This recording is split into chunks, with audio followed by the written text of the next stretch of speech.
बात आगे बढ़ चुकी है साहब जी, बात आगे बढ़ चुकी है। ठहरो, कोई जरूरत नहीं पुलिस को मेरे दरवाजे पर बुलाने की। मगर बड़े भैया ये रवि, मैं अभी तक मरा नहीं हूं। घर की छोटी मोटी उलझने मैं खुद सुलझा सकता हूं। साहब जी ने डांटी है, अभी का अभी डांटी है। अरे छोटी मालकिन के गहने चोरी हो गए और ये लोग हम पर शक कर रहे हैं। ये लोग सोच रहे हैं कि वो गहने हम कहीं बेचा है।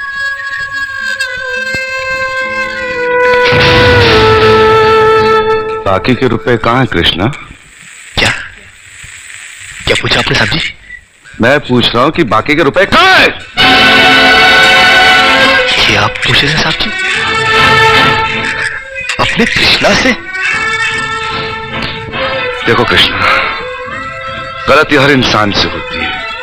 तुम मुझे सही सही बता दो कि गहने तुमने कहां बेचे, मैं तुम्हें कुछ नहीं कहूंगा। अब कहने के लिए बाकी ही क्या है साहब जी? एक छोटा सा सवाल पूछ के आपने बहुत कुछ कह दिया है साहब जी। कृष्णा, बात को आगे मत बढ़ाओ। बात आगे बढ़ चुकी है साहब जी, बात आगे बढ़ चुकी है। अब तो आप पुलिस को ही बुलाइए।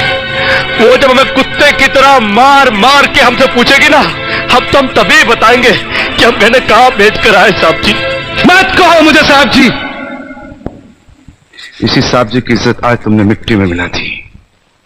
क्या कुछ नहीं किया था मैंने तुम्हारे लिए, उसका मुझे तुमने ये बतला